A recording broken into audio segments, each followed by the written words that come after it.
Freelancing এ যত ধরনের কাজ পাওয়া যায়, যত ক্যাটাগরির কাজ পাওয়া যায়, তার মধ্যে থেকে সবচেয়ে সহজে শেখা যায় ডাটা এন্ট্রি এবং লিড জেনারেশন কাজ।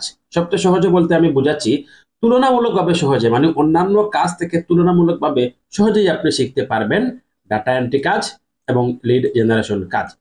কাজটা শেখাতে শুধু সহজে তা নয়, এই কাজের প্রচুর পরিমাণ চাহিদাও কিন্তু রয়েছে। বিশেষ করে আপনি যদি ফ্রিল্যান্সিং মার্কেট প্লেস গুলোতে যান, গেলে দেখবেন ডাটা এন্ট্রি এবং লিড জেনারেশনের প্রচুর পরিমাণ কাজ রয়েছে। শুধুমাত্র ফ্রিল্যান্সিং মার্কেট প্লেস নয়, ফ্রিল্যান্সিং মার্কেট প্লেসের বাইরে আপনি যেমন বিজনেস ওয়েবসাইট রয়েছে বা অন্যান্য ওয়েবসাইট রয়েছে, সেই ওয়েবসাইটগুলো যদি আপনি ঘাটাঘাটি করেন, দেখবেন বেশ ভালো পরিমাণ ক্লায়েন্টও কিন্তু আপনি জেনারেট করতে পারবেন। মূলত এই কাজটা নতুনদের কাছে খুবই জনপ্রিয় এই একটা কারণে, যেটা হচ্ছে কাজটা শেখা তুলনামূলকভাবে সহজ, আর আরেকটা কারণ হচ্ছে কাজের চাহিদাও কিন্তু রয়েছে। তো আজকের ভিডিওর টপিকস কিন্তু এটা না। আজকের ভিডিওর টপিকস হচ্ছে ডাটা এন্ট্রি এবং লিড জেনারেশনের মধ্যে আসলে পার্থক্যটা কোথায়।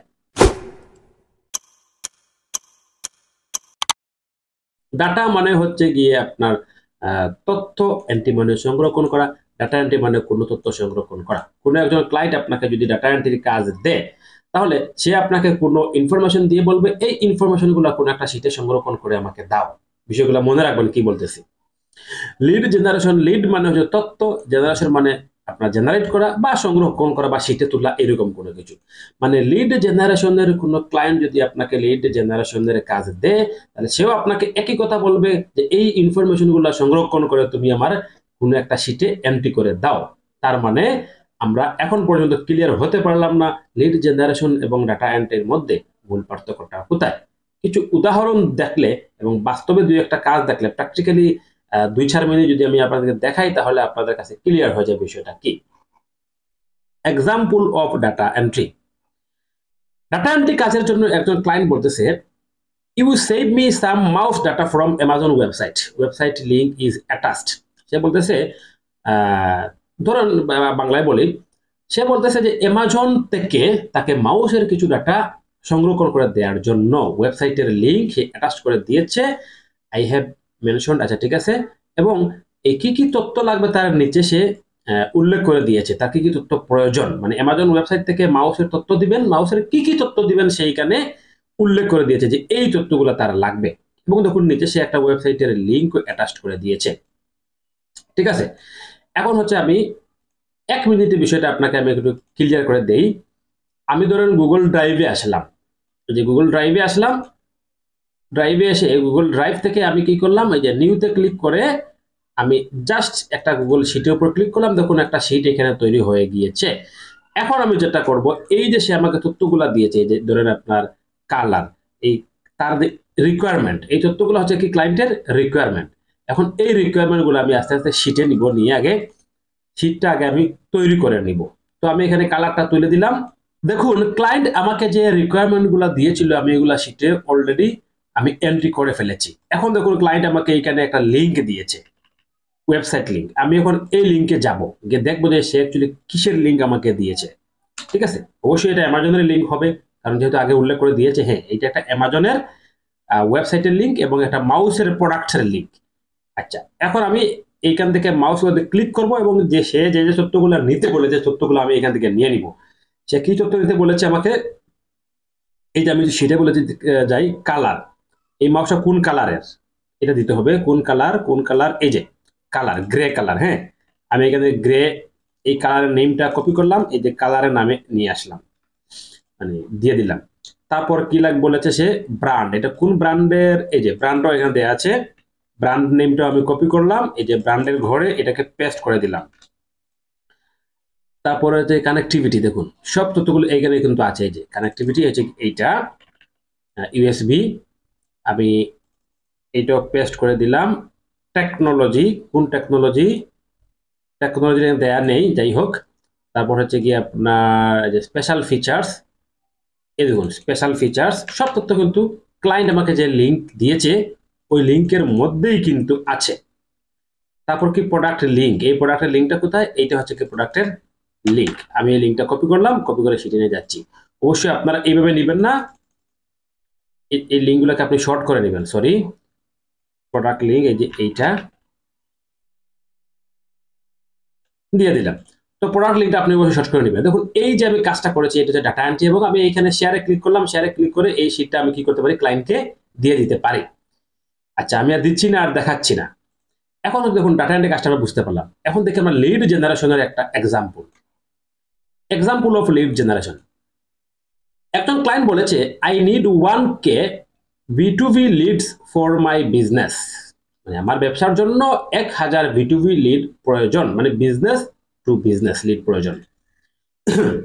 এখন সে বলেছে কিওয়ার্ড, কিসের লিড?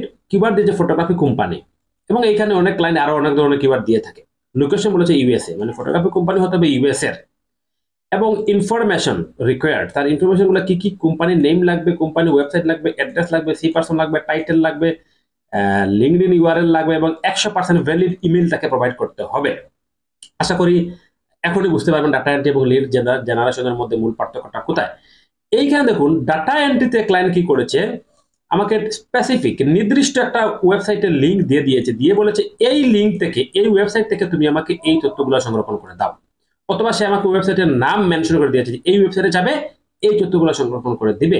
এবং দেখুন এখানে কোনো ইমেইলের কথা সে বলে নাই।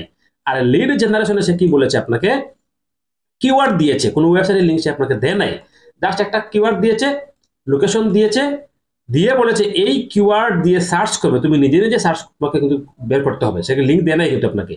এবং কোন কান্ট্রি, সে কান্ট্রির নেম লিখে দিয়েছে, এবং এই ইনফরমেশন লাগবে, এবং দেখুন 100% ভ্যালিড ইমেল লাগবে। হ্যাঁ, এইখানে সে আপনাকে স্পেসিফিক কোনো ওয়েবসাইটের নাম বলে নাই, কোনো লিঙ্ক দেয় নাই। এই কাজটা আপনাকে ম্যানুয়ালি করতে হবে, এবং আপনার বুদ্ধি খাটিয়ে আপনাকে রিচার্জ করে করে এগুলো বের করতে হবে। মূলত এটি হচ্ছে লিড জেনারেশন এবং ডাটা এন্ট্রির মধ্যে পার্থক্য। আমরা যদি এই টেবিলটা দেখে আরো ক্লিয়ার হয়ে যাব, এই যেখানে টেবিল রয়েছে, দেখুন এখানে আপনার ডাটা এন্ট্রি এবং লিড জেনারেশনের মধ্যে পার্থক্য খুব সুন্দর করে উল্লেখ করা হয়েছে টেবিলটাকে। প্রথম হচ্ছে বৈশিষ্ট্য, মূল লক্ষ্য ডাটা এন্ট্রির মূল লক্ষ্য হচ্ছে দেখুন বিদ্যমান তথ্য সিস্টেমে সঠিকভাবে ইনপুট করা। আর লিড জেনারেশনের মূল লক্ষ্য হচ্ছে নতুন ক্লায়েন্ট বা গ্রাহক খুঁজে বের করা। লিড জেনারেশন আপনি কি করবেন, নতুন নতুন ক্লায়েন্ট বা গ্রাহক আপনি রিচার্জ করে খুঁজে বের করবেন। ডাটা এন্ট্রিতে কাজের ধরন কি? ডাটা এন্ট্রিতে কাজের ধরন হচ্ছে টাইপ করা বা সংরক্ষণ করা। আর লিড জেনারেশনের কাজের ধরন হচ্ছে গবেষণা করে সম্ভাব্য ক্লায়েন্টের তথ্য সংরক্ষণ করা। আপনি গবেষণা করবেন, রিসার্চ করবেন, করে সম্ভাব্য ক্লায়েন্টের তথ্য আপনি খুঁজে বের করবেন। প্রয়োজনীয় দক্ষতা, ডাটা এন্ট্রির প্রয়োজনীয় দক্ষতা হচ্ছে টাইপিং করা আর সফটওয়্যার দক্ষতা। আর লিড জেনারেশনের জন্য আপনার লাগবে মার্কেটিং, রিসার্চ করার দক্ষতা এবং যোগাযোগের দক্ষতা। ফোকাস, ডেটা গঠন ও সঠিকতা, সক্রিয় বৃদ্ধি এবং সম্পর্ক তৈরি করা। উদাহরণ, ডাটা এন্ট্রির একটা উদাহরণ এখানে দেওয়া আছে, কাস্টমারের নাম ঠিকানা ডাটাবেজে রাখা। আর লিড জেনারেশনের একটা উদাহরণ হচ্ছে সম্ভাব্য ক্লায়েন্টদের ইমেল বা ফোন নাম্বার সংগ্রহ করা। আশা করি ডাটা এন্ট্রি এবং লিড জেনারেশনের মধ্যে আপনি পার্থক্য বুঝতে পেরেছেন। এখন আপনি ডাটা এন্ট্রি কাজ করবেন না লিড জেনারেশনের কাজ করবেন? আপনি ডাটা এন্ট্রি এবং লিড জেনারেশনের দুইটি কাজ একসাথে চালিয়ে যান। ভিডিও শেষ করার আগে একটা কথা বললেন নেই, আমি প্রায় ডাটা এন্ট্রি ক্লাস এবং লিড জেনারেশনের ক্লাসে বলি, যদিও এই কাজটি তুলনামূলকভাবে অন্যান্য কাজ থেকে করা সহজ এবং এই কাজের চাহিদা রয়েছে, এটা চাহিদা নিয়ে আমি আলাদা একটা ভিডিও তৈরি করবো, কিন্তু আমি বলবো শুধুমাত্র লিড জেনারেশন এবং ডাটা এন্ট্রি কাজের উপর নির্ভর করে আপনি আপনার ফ্রিল্যান্সিং ক্যারিয়ারকে বিল্ড আপ করতে পারবেন না।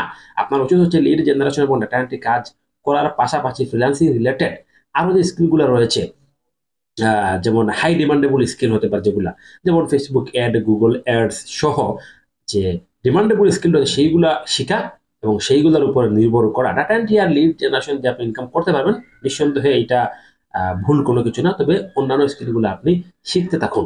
আর ডাটা এন্ট্রি নিয়ে আপনি যদি পুরোপুরিভাবে নিজেকে ক্যারিয়ার বিল্ড আপ করতে চান, নিজের ক্যারিয়ার বিল্ড আপ করতে চান, বা পুরোপুরি কোর্স করতে চান ফ্রিতে, তাহলে আমি বলবো আপনি আমার এই চ্যানেলে যাবেন, যে চ্যানেলে ভিডিও দেখছেন, এই যে আমার এই চ্যানেলে, এই যে মারুফ আহমদ ফ্রিল্যান্সার, এই চ্যানেলে যাবেন। এই চ্যানেলে গেলে আপনি একটা প্লেলিস্ট পেয়ে যাবেন, ডাটা এন্ট্রি লিড জেনারেশন 2025। এই প্লেলিস্টে আমি ডাটা এন্ট্রি এবং লিড জেনারেশন নিয়ে কমপক্ষে 100টা ভিডিও আমি আপলোড করব, এবং প্রতি সপ্তাহে 2 থেকে 3টা ভিডিও আপলোড করার চেষ্টা করবো, বা আরো বেশি করার চেষ্টা করবো। সবগুলো ভিডিও যদি আপনি দেখেন, তাহলে আশা করি আপনি ডাটা এন্ট্রি এবং লিড জেনারেশনের কাজটা শিখে যাবেন। এবং আমি পাশাপাশি দেখাবো কিভাবে আপনি ক্লায়েন্ট জেনারেট করবেন। যে লিড জেনারেশন ডাটা এন্ট্রি কাজ তো আমি দেখাবোই, পাশাপাশি কিভাবে আপনি ক্লায়েন্ট পাবেন খুব সহজে, কিভাবে ক্লায়েন্ট পাবেন, কিভাবে ক্লায়েন্টের সাথে কনভারসেশন করবেন, কিভাবে মেসেজ লিখবেন, বিস্তারিত আমি A to Z এই প্লেলিস্টে আপলোড করবো, যাতে করে এই প্লেলিস্টের ভিডিও দেখে আপনি সম্পূর্ণ কাজ করতে পারেন, অন্য কোথাও কোর্স না করে, অন্য কারো সহযোগিতা না নিয়ে। আজকের ভিডিও এই পর্যন্ত। আসসালামু আলাইকুম।